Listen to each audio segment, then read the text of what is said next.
Hello everybody, what is going on? My name is Jack and welcome to another video here on Theme Park UK. Now this is my first video back in a while, that's because I've had some other stuff going on, but I am back today with some big news. Now this possibly might be the biggest news of the UK theme park year, in fact, apart from them reopening possibly. We've got some big news from Merlin, which obviously they own Thorpe Park, Chessington, Alton Towers, Legoland, and a bunch of other attractions in the UK, but those are the theme parks. And Merlin are renowned for having their annual pass system. It's provided great value throughout the years. We've had the standard pass, the premium pass, and at one point the VIP pass, which unfortunately is no longer available. And basically this has provided enthusiasts, families, regular guests an opportunity to visit all of these parks and attractions for a cheaper price than they'd usually pay if they paid for a day ticket every single year. So back in lockdown a little while ago, in the first lockdown, we had a survey come through for the annual pass holders.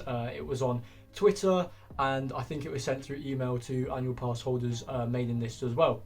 And basically this was asking different questions about options Merlin were looking to possibly do to the annual pass to change it and to make it either more accessible, better value for money, etc, etc. So this was done and kind of forgotten about until kind of the other day when Merlin announced their Discovery Pass, and they also announced that their standard and premium pass offerings were not going to be coming on sale, to be replaced with something similar.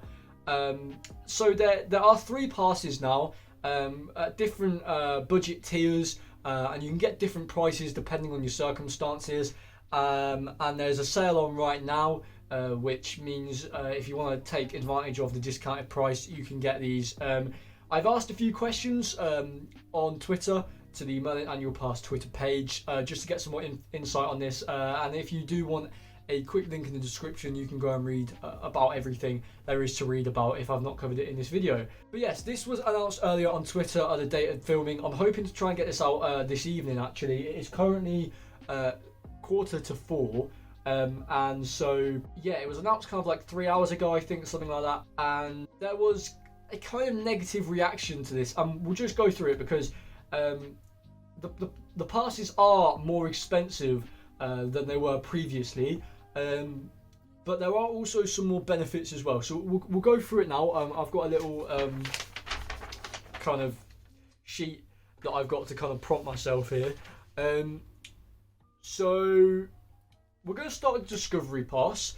Now this has been branded as kind of a no frills pass for those who don't want to pay premium prices to go for less time, if this makes sense. So usually in the past, the annual passes were valid 365 days a year with some exclusions. Those exclusions for the standard pass anyway used to be during Fright Nights and during Fright Nights at Thorpe Park, different bank holidays for the London attractions, and weekends during August at the theme parks. They were kind of the exclusion dates, as it were.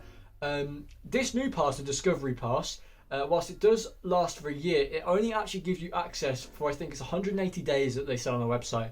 And it's basically kind of marketed at families with preschool aged children, kids who aren't at school basically, and whose parents don't work full time, who can go to a theme park during the week. Now this is obviously when it's usually quieter, during term time that is, where it's usually quieter, and so they don't get as much custom. And so basically this is a pass that lets those families visit on term time weekdays. It's not valid during weekends, and it is not valid during school holidays. I don't think it's valid during bank holidays either. Because of this though, it is cheaper, but you also do get less perks on top of the standard, the old standard variant.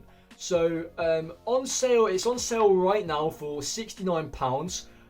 It's got the normal price when it's off sale, so after this sale is finished it will be £89, and the renewal price is NA. So basically if you've currently got a standard or premium pass, you've got the option to renew onto these new tiers of passes, but for the Discovery Pass the price is the exact same as it would. So For example, if I had a standard pass and I wanted to renew onto the gold pass, which is the new standard pass, it would cost me less than buying it normally. But for the Discovery Pass, there's no discount, so it's £89 no matter what.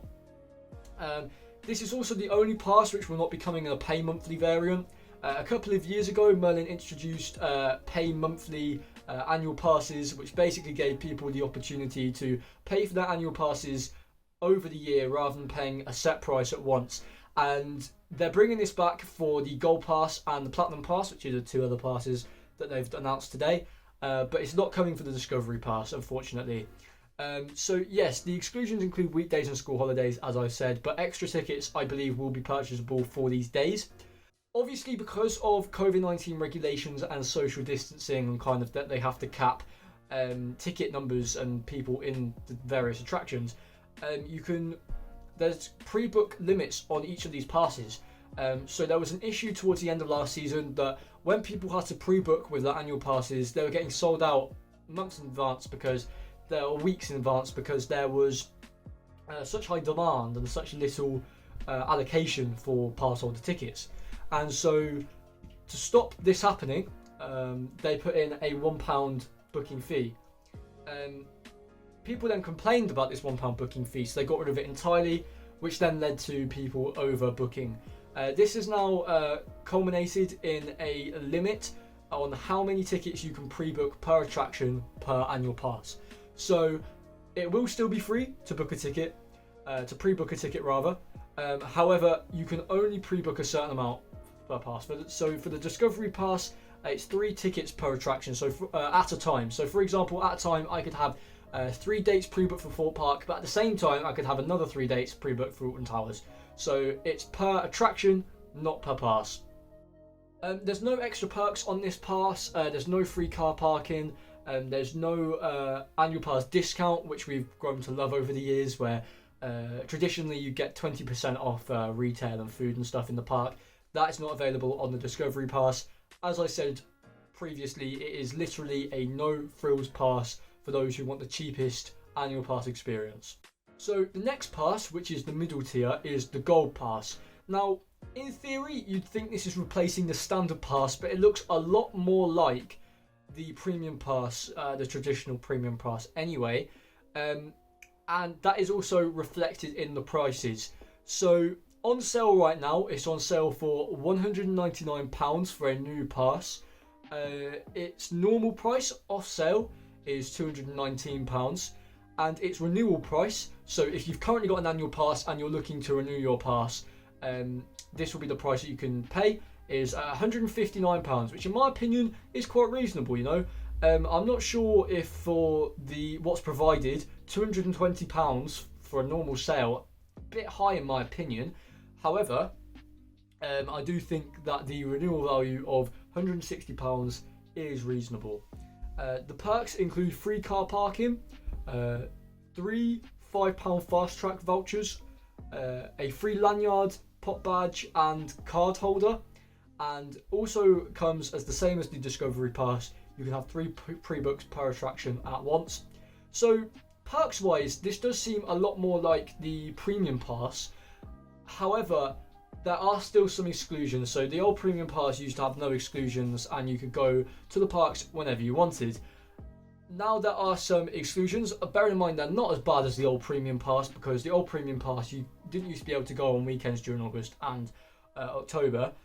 But now the exclusions, I'm pretty sure these are bank holidays. So the 13th, 14th weekend of February, which obviously doesn't really matter for the theme parks, but for Madame Tussauds and stuff like that. The 2nd to the 5th of April, the 1st to the 3rd of May, the 29th to the 31st of May, the 28th to the 30th of August, the 30th to the 31st of October, and the 5th to the 7th of November. And Fright Nights and other events like that are included. I got that confirmed on Twitter by Merlin Annual Pass themselves. So yeah, those exclusions, by the way, are for 2021. Obviously, they are subject to change year upon year, but those are the 2021 announced exclusions. It's a reasonable price in my opinion. Obviously, it's a lot more like the Premium Pass, and £160 renewal really isn't an awful price. So finally, we're coming onto the Platinum Pass, which is, I guess, quite a bit like the VIP Pass from a few years ago, but it doesn't have anywhere near amount of the perks. It's more just the price. On sale right now, it's on sale for £239. Its normal price is £299, and its renewal price, obviously the same renewal conditions as before, is £229. The perks include free car parking, 6 £5 fast track vouchers instead of 3, 3 £15 share the fun vouchers, which you used to get with the premium pass, which basically means that you can bring friends along with you for £15, so it's kind of like a discounted ticket. You get the free lanyard, pop badge and card holder, like the gold pass as well. And unlike the 2 previous passes, you can pre-book 6 days per attraction at once. There are no exclusions on this pass, which is probably the biggest difference in my opinion. But yeah, those are basically all of the passes. Those are the 3. And now I'm just going to talk a bit about my opinion on these passes. So obviously we've gone from having a £99 renewal, £130 new standard pass to the closest equivalent having a £220 new, £160 gold pass, which is, in my opinion, a bit of a leap. I think for the different perks between the gold pass and the discovery pass, there really needs to be a middle ground option in there, occupying what the standard pass used to have. It kind of seems like they've introduced a budget version that's below what the standard pass was.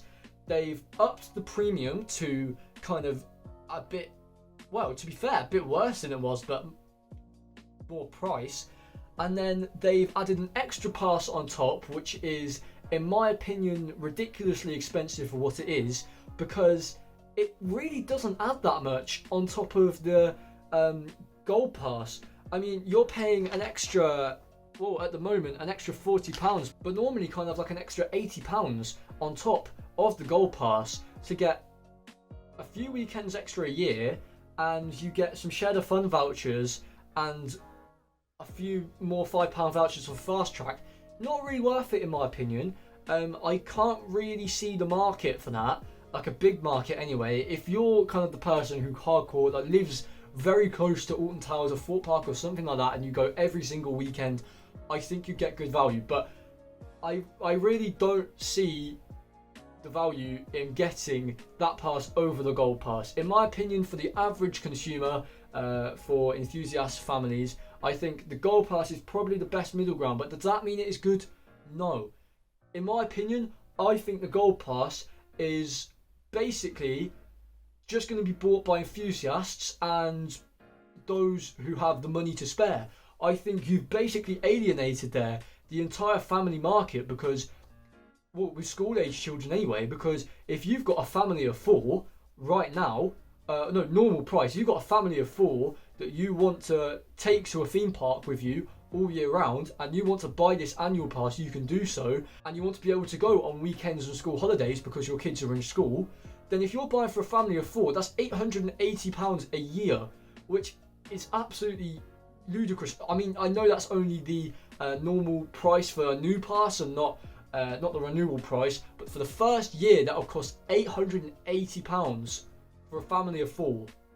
And if you think about kind of the average wage in the UK, that's quite a lot of money to put towards an annual pass.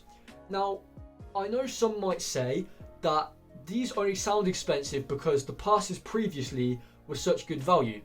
And I do agree in some sense, but I think they've proved that they could do it before at a cheaper price, and now they've upped it and not put in that middle ground, which would, I think, make things better.